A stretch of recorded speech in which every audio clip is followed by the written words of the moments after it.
Olá pessoal, tudo bom? Tudo bom? Eu sou a Maria Martins E eu sou a Duda.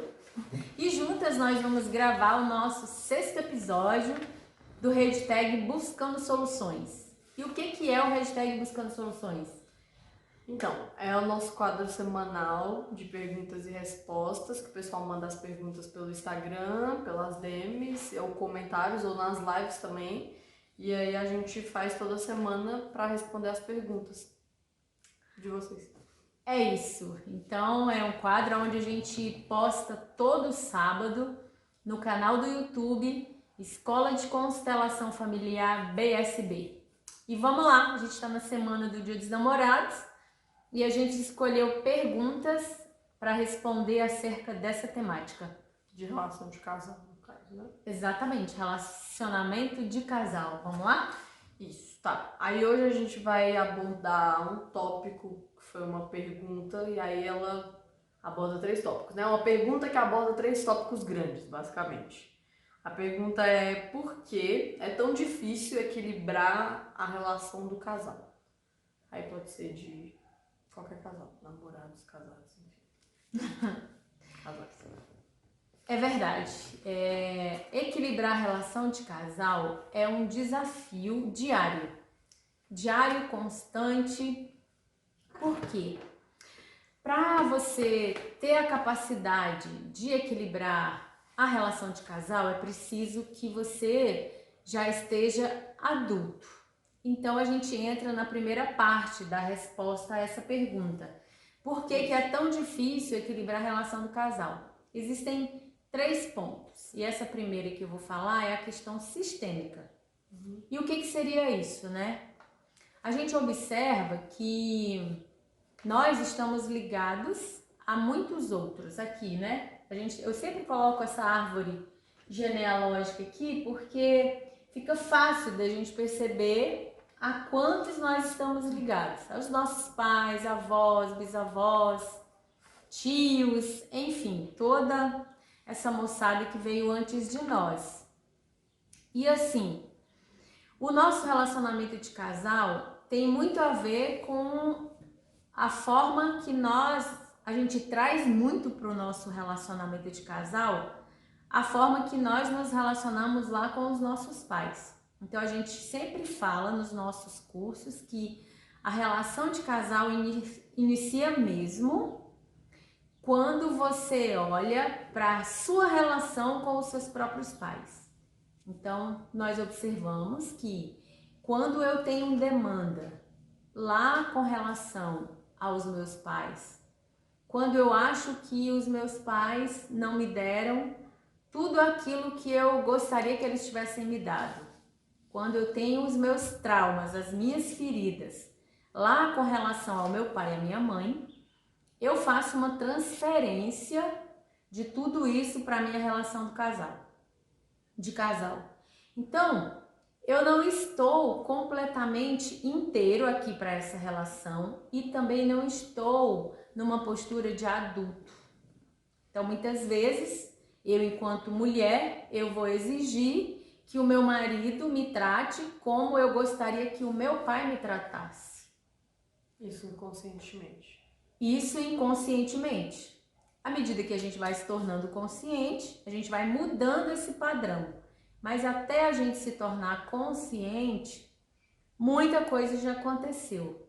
E do outro lado tem o homem, né, da relação. Muitas vezes esse homem, ele quer e espera que a parceira faça por ele aquilo que a mãe faria. Então observem que quando eu tenho esse tipo de demanda, eu não estou numa postura de adulto, aonde eu sou capaz de equilibrar as trocas. Porque o Bert Helling, o criador da abordagem das constelações familiares, ele percebeu que a lei que vigora aqui dentro da relação do casal é a lei do equilíbrio. E o que essa lei diz? Ela diz que para que o relacionamento de casal tenha paz, é preciso que haja troca entre o casal. E troca como? Troca em equilíbrio. Então, imagine, eu dou algo aqui para o meu parceiro, algo de bom.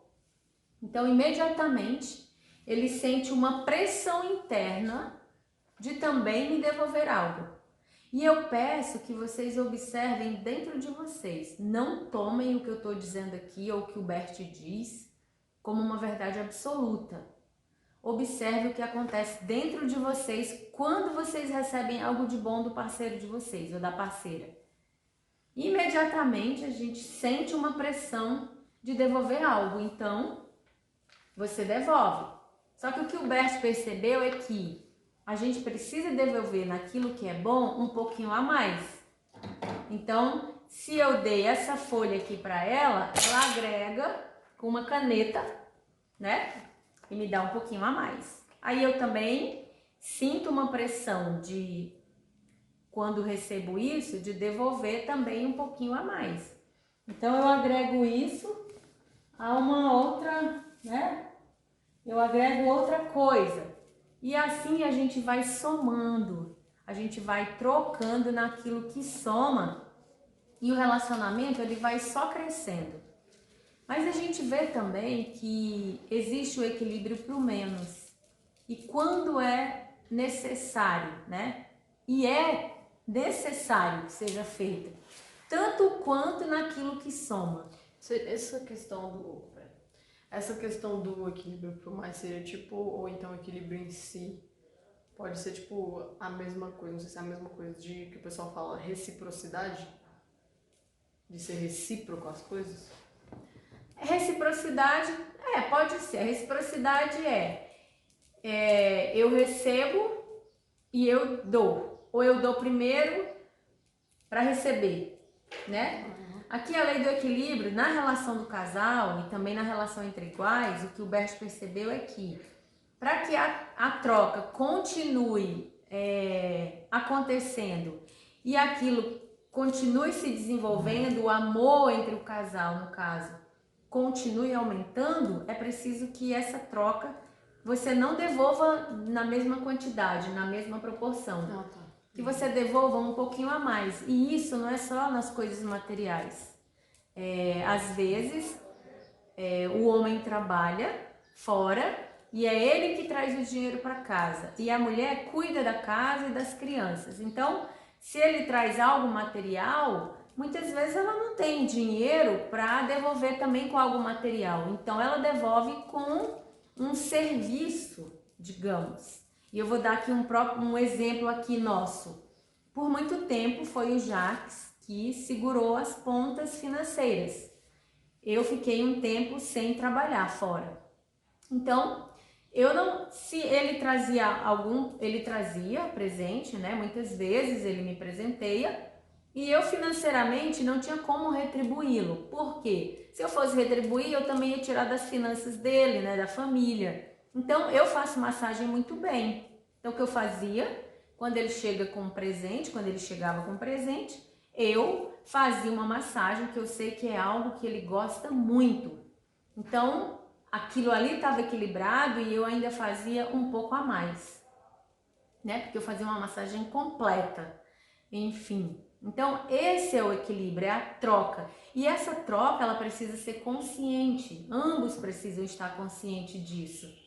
Porque, mas eu vou devolver isso, é forçado. Fazendo isso de uma maneira forçada, vai funcionar? Vai funcionar. Porque você vai ensinando o seu cérebro. E você não faz isso não é só pelo outro, você faz pela relação. Porque é assim que a gente observa que funciona.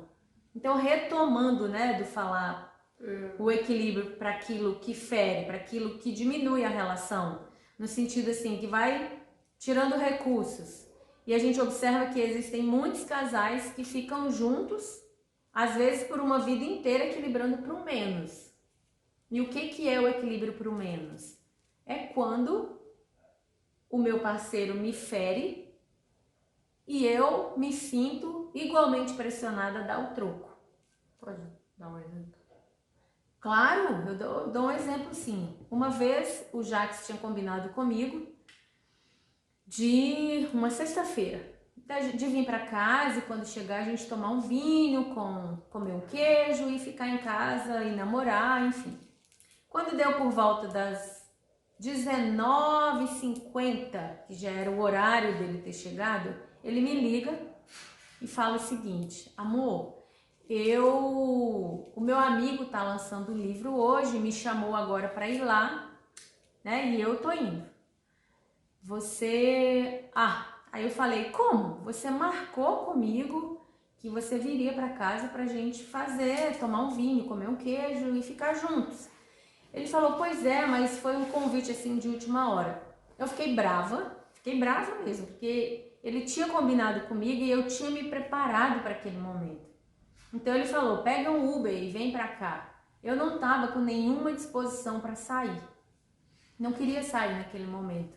Então também como uma espécie já de dar o troco por ele ter dado prioridade a outra coisa, ao invés de ter cumprido o que tinha combinado comigo, então eu realmente não fui. E fiquei brava, então o que eu fiz? Eu preparei ali uma coberta e um travesseiro e deixei no sofá e tranquei a porta do nosso quarto.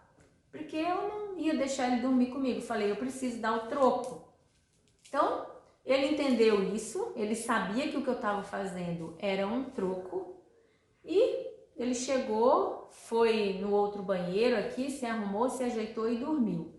Quando deu 6 horas da manhã, eu acordei, vi que ele não estava na cama, claro, e fiquei com dó e fui lá buscar ele e levei ele para nossa cama. Então isso foi um equilíbrio. E o que a gente faz depois que a gente equilibra para o menos? A gente volta a equilibrar para o mais. A gente esquece aquilo, esquece o ocorrido, a gatinha aqui batendo no tripé. Esquece o ocorrido e a gente recomeça. E por que a gente dá o troco para o menos? Porque a gente está dizendo para o outro o seguinte: olha só porque você é importante para mim, eu faço algo para me sentir culpada. Porque imagine, ele, furou comigo, eu fico cheia da razão, inocente. Se eu não dou o troco, o que acontece no outro dia? No outro dia eu tô brava com ele, eu vou ficar acusando ele, vou ficar de cara virada, não preparo o café da manhã pra gente, e a gente acaba que perde um dia. Então, no momento que eu dou o troco, a gente vai pro mesmo nível de os dois culpados, e a partir dali, juntos, a gente pode ir saindo, sabe? E aí ele faz algo de bom pra mim, claro que ele fez depois, mesmo tendo dormido no sofá. Ele foi me agradar, ele fez algo para me agradar, eu fiz algo para agradá-lo e a gente foi voltando aí a equilibrar para o mais. Então, é isso. Quem consegue equilibrar, fazer esse jogo do equilíbrio, precisa estar numa postura de adulto, porque se eu ainda estou infantil, eu não consigo equilibrar. O outro me fere, eu vou ficar de Belém, como é que é? Birra. Vou ficar de birra, com um bico desse tamanho, fico 3 dias sem falar com meu parceiro. E o que pode acontecer nessa brincadeira? É o meu parceiro ir embora para a rua embicado comigo e de repente ele encontra alguém que está totalmente disponível para ouvi-lo, né? Mas eu tô com essa dificuldade, minha mulher tá assim, assim, assado. Ou então, o meu parceiro, o meu marido, tá assim, brigando comigo, aí sempre tem um amigo ou uma amiga no trabalho que vai dar o maior ponto para isso. Aí ouve uma vez, ouve duas, aí acontece uma outra vez, não equilibra, vai trabalhar emburrado, embicado com o marido ou com a esposa, e encontra alguém para ouvir e sabe o que acontece? Esse ouvinte acaba se tornando um amante, uma amante. Compreende que esse movimento do parceiro encontrar uma outra pessoa não é algo que acontece assim por acaso. Não, eu tô às mil maravilhas aqui com o meu parceiro, a gente tá trocando, tá equilibrando, e mesmo assim eu encontrei um amante na rua, meu marido encontrou uma amante na rua. É muito difícil ver isso. Para que um amante entre nessa relação de casal, é preciso que haja um espaço. É preciso que tenha sido aberto um espaço porque senão ninguém entra. E como é que você garante que esse espaço não exista? É quando você faz esse jogo do equilíbrio, é quando você está atento ao seu relacionamento, é quando você está atento ao outro. Sabe, uma planta que você vai lá, joga a semente no solo, né? Você vai cuidando da terra, você vai aguando, você vai arrancando os matinhos quando nasce para que aquela planta tenha o espaço e o ambiente que ela precisa para se desenvolver. O relacionamento de casal também é assim, e todo relacionamento, né? Se a gente não cuida, se a gente não foca, se a gente não alimenta aquilo ali, se a gente não oferece nutrientes, não tem como nada se desenvolver. Como diz lá na minha terra, com o olho do dono que o boi engorda. Então, é com o cuidado de ambos que a relação do casal pode crescer. Então, esse é um primeiro ponto, porque é tão difícil equilibrar a relação do casal. É porque você, resumindo tudo isso que eu disse, porque você precisa estar numa postura de adulto para poder conseguir fazer esse jogo do equilíbrio. E tem o segundo ponto, qual que é mesmo? Que a gente listou aqui para falar? O segundo ponto é porque eu me acho melhor que o outro. Esse ponto é muito importante também. E isso daqui, pessoal, eu vou falar a partir da minha própria observação. E como eu sempre peço, observem em vocês se isso faz sentido. Aí dentro de vocês, dentro do coração de vocês, dentro da realidade de vocês. E o que é esse se sentir melhor que o outro? Comumente a gente observa que o que a gente faz, a gente tem uma percepção do que o que a gente faz é mais importante do que o outro. Então a gente costuma validar mais o que a gente faz em detrimento do que o outro faz. E isso também é um problema, porque quando eu estou nessa postura de achar que o que eu faço tem mais valor, eu quero e espero um reconhecimento do outro daquilo que eu fiz. E se eu acho que eu sou melhor, eu não tenho a obrigação, não me sinto na obrigação de reconhecer o outro, de validar aquilo que o outro faz. E de onde será que vem essa ideia de que nós somos melhores do que o outro para a relação? Às vezes para os filhos, né? Às vezes eu acho que eu sou melhor para as meninas do que o próprio pai delas. E de onde que vem isso? A origem disso é que a gente acredita que nós e o nosso sistema familiar é mais importante do que o dele.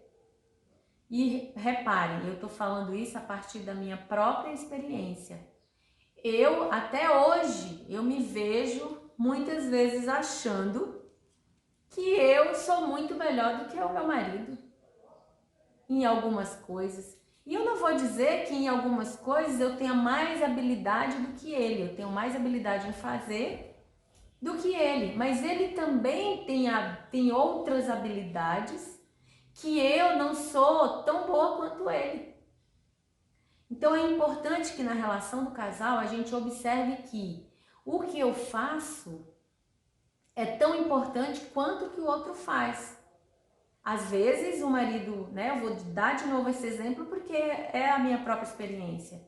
Às vezes o marido sai para trabalhar e é quem traz dinheiro para dentro de casa. E ele acha que isso é muito mais importante do que a mulher que fica, que cuida de casa, que cuida das crianças, que cuida da roupa dele, que cuida do sapato, que quando ele chega tá tudo limpinho, guardadinho, passadinho lá no guarda-roupa. Quantas vezes eu vou num cesto de roupa e até as cuecas estão emboladas, sabe? Do jeito que foi tirada, foi jogada lá. E aí eu vou, lavo, ponho para secar, tiro do varal, dobro, passo e coloco de volta lá no lugar. Será se isso é menos importante do que quem sai para trabalhar? Tudo bem, faz o seu papel lá, recebe o dinheiro e traz para dentro de casa. Então é importante observar que o que cada um é igualmente válido para o funcionamento dessa família, né? Porque se não adianta nada o cara ir, sair para trabalhar e tudo e trazer o dinheiro para dentro de casa se esse dinheiro não é bem administrado, se ele é desperdiçado de uma forma que não traz nenhum benefício para a família. Então, assim, tem que observar o que o outro faz, que é tão importante quanto o que eu faço. E a gente também, as mulheres, nós temos essa, eu vou falar, porque eu já tive, de me achar de menos, de me sentir diminuída, porque não era eu que trazia o dinheiro para dentro de casa. Mas eu fazia todo o resto, eu faço todo o resto. No administrar, no cuidar, em deixar tudo em ordem, deixar um ambiente saudável para quando ele voltar do serviço, ele encontrar paz em casa, ele encontrar sossego para ele poder realmente descansar. Então é muito importante observar o papel de cada um. E se ambos trabalharem fora, é importante também observar o que cada um tem que fazer quando chega em casa. Porque o que a gente observa é que a mulher tem dupla, tripla jornada, né? Porque... Principalmente quando tem filho. Quando tem filho, mas assim, cada um, para que essa relação fique equilibrada, cada um tem que fazer a sua parte. E como é que a gente sabe se a relação está equilibrada? Pelos resultados. Se ambos estão bem, a relação está equilibrada. Se alguém está mais pesado, está mais cansado, no final do dia está só o bagaço, significa que alguém está trabalhando mais aí. Então é preciso reconsiderar e conversar, sabe? Eu digo que às vezes lá na minha terra fala assim, que por falta de um grito se perde uma boiada. E eu tenho observado que por falta de uma boa conversa, muitos casamentos têm acabado. Então assim, comunicação. Aí tem vários livros que ajudam, né? Tem Comunicação Não Violenta, tem as 5 Linguagens do Amor e por aí vai. É preciso buscar recursos. Se você não está sabendo como fazer dentro da sua relação para se comunicar com o seu parceiro ou com a sua parceira, busca recursos, porque existem muitos. Tá bom? Então esse é o segundo ponto. Isso. O terceiro, né? É achar que o outro é minha propriedade. Ciúmes, enfim. Principalmente. Esse também é um problema que chega pra gente, né? A gente atende aí. Chegam os casais com essa temática, né? De ciúmes, insegurança com relação ao outro na relação, ali dentro da relação. Mas o que eu observo? É que os casais, né? Quando eles se conhecem, né? Ali o homem e a mulher, eles se empenham em conquistar o outro. Então, eles fazem tudo que eles consideram que é importante para conquistarem, para saber que aquela pessoa está interessada nela e que vai se decidir por ela. Mas o que acontece em seguida, na maioria dos casos, é que depois que você sente que o outro já tá na sua, como é que é? Na sua vibe, é isso? Tipo assim, quando você já tá meio que seguro, né? Tipo, você já conquistou a pessoa, tipo, ela meio que já é sua, entre aspas. O pessoal relaxa, acontece bastante, né? Eu acho que é uma das principais reclamações, principalmente, tipo, de gente mais ou menos da minha idade que namora. É tipo, ciúme, isso, tipo, a gente tá tanto tempo junto, tipo, relaxou, não é mais a mesma coisa que era do início, a pessoa não fala, tipo, mais coisa bonitinha pra mim, tipo, não é mais aquela coisinha, tipo, que é no início, sabe? Porque no início é tipo, o tempo inteiro. Então, o que eu percebo é que por essa sensação de que o outro já nos pertence, a gente já não precisa mais se esforçar, fazer aí o jogo, esse jogo de conquista, fazer esse jogo do equilíbrio. Só que quando a gente não faz isso, a relação também vai enfraquecendo. Imagina, você vai para academia, né? Você começa lá na academia e você tá super animada. Eu quero ficar sarado porque daqui a 6 meses eu vou fazer uma viagem e eu quero usar aquele biquíni, eu quero estar sarada, ou eu quero usar aquela sunga e eu quero estar com o buchinho no negativo. E aí você vai para academia, você começa a treinar. Não bastando a academia, você vai no nutricionista. Você começa a fazer a dieta, usar os suplementos indicados e com toda aquela empolgação. Dali, chega 6 meses, você alcançou o seu objetivo. Tá sarada, vai usar aquele biquíni, vai usar aquela sunga, no caso dos homens, e daí você faz aquela viagem. Uau, né? Você arrebenta, tira fotos, tá tudo lindo ali na foto, né? Aí depois você volta de viagem, aí o que acontece? Ah, tô com preguiça, hoje eu não vou pra academia não. Ah, hoje eu vou comer só aquele hambúrguer ali do Lifebox, né? Aquele hambúrguer com aquele molho de alho assim maravilhoso. Só hoje. Aí beleza, tudo bem, só um dia não tem problema, amanhã você continua sarado ainda. Só que daí você começa a repetir isso. Você entra na zona de conforto, basicamente. Você entra numa zona de conforto e aí você diz assim, só hoje. Só hoje eu faço assim. Só hoje eu faço assim. Só hoje eu não vou pra academia, amanhã eu vou. E aí você para de ir, você para de fazer dieta, e o que acontece? Você volta àquele padrão que você tinha antes, um pouquinho pior. O buchinho de cerveja. No relacionamento é exatamente. Você precisa treinar isso todos os dias. Você precisa acordar de manhã, olhar para aquela pessoa e se decidir, sabe, por ela. E tomar a iniciativa de fazer o que é necessário ser feito naquele dia para que aquela relação de casal continue crescendo, continue se desenvolvendo. Porque se você não faz isso, é como aquele músculo que você parou de treinar. Entendeu? Então, o que eu tenho observado, dito isso para vocês, e fazendo uma síntese agora, é que a dificuldade que nós temos de equilibrar é, primeiro ponto, porque eu trago as minhas questões sistêmicas e familiares, que muitas vezes eu ainda estou lá, numa posição de criança, exigindo dos meus pais algo que não foi possível. Não é porque eles não quiseram, não é porque eles são maus pais, não é isso, é porque eles não puderam te dar aquilo que você queria.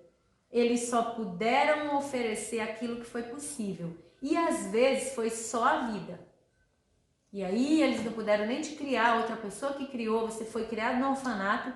Tudo isso gera uma ferida, gera um trauma que você vai trazer para sua relação de casal. Observando isso, é preciso buscar para curar isso. Para entrar em contato com a sua realidade e dizer, bom, a minha realidade foi essa e tá tudo certo. Eu ganho força com isso e a partir disso é que eu sou quem eu sou.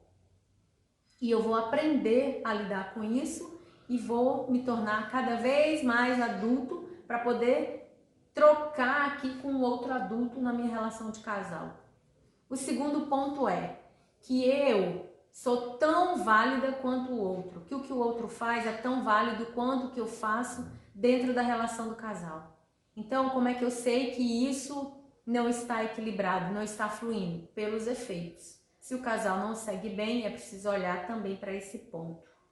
E o terceiro ponto é mesmo qual? Que aqui na frente da cama a gente acaba esquecendo. Foi o da achar que o outro é a sua prioridade. Não, propriedade. E esse terceiro ponto que a gente listou aqui hoje é que o outro não é a sua prioridade. Propriedade. O outro não é a sua propriedade. Você não é propriedade do outro. Nós somos dois seres livres, claro, dentro daqueles limites estabelecidos. Porque, como o próprio Bert diz, quando a gente casa com alguém, uma parte nossa morre. E é verdade. Você precisa abrir mão de muita coisa que você fazia antes. No entanto, com o outro, você pode fazer outras coisas que você não faria sozinho, né? Então, por exemplo, ter um filho, ampliar essa relação, porque a relação de casal Em essência, ela olha para esse ponto. É onde 1 mais 1 dá no mínimo 3, né? Que é quando vem uma outra criança, né? Então, quando vem uma outra criança, não. Quando vem uma criança de vocês, mas podem vir mais. Então, esses 3 pontos realmente precisam ser observados para que a relação do casal possa ir se desenvolvendo, como eu fiz lá na analogia, né? Como uma árvore, ou como uma árvore, isso, que a gente precisa cuidar. E para a gente fazer isso, né? Chegar a esse ponto, a gente precisa treinar, assim como quem treina um músculo, todos os dias, no máximo com um dia de descanso para cada grupamento. Mas no dia que você está descansando o grupamento, você está trabalhando o outro. A relação de casal é assim também. Você precisa focar, você precisa cuidar. Porque aonde está a sua atenção é aonde aquilo ali vai se desenvolver. Tá certo? Certo. Então é isso, né? Finalizando. Isso, aham. Hoje é que dia? Hoje é dia... O vídeo está sendo gravado no dia... 11 de junho. Um dia antes do Dia dos Namorados, que é amanhã, né? 11 de junho de 2020, para ficar registrado aqui para a posteridade. Isso. E é isso, né? Quem quiser mandar pergunta, manda lá no @Escola de Constelação Familiar BSB no Instagram ou no YouTube, que é o mesmo nome também. No YouTube vai estar os vídeos, né? Aí se quem quiser mandar pergunta pode mandar no Instagram, nos comentários das publicações ou na DM. Exatamente, a gente vai ter o maior prazer em responder vocês aí, dentro daquilo que a gente também souber, tá certo? Se for sobre relacionamentos, nós estamos dentro, tá? Um abraço para cada um, fiquem com Deus e até o próximo #Buscando Soluções. Beijo!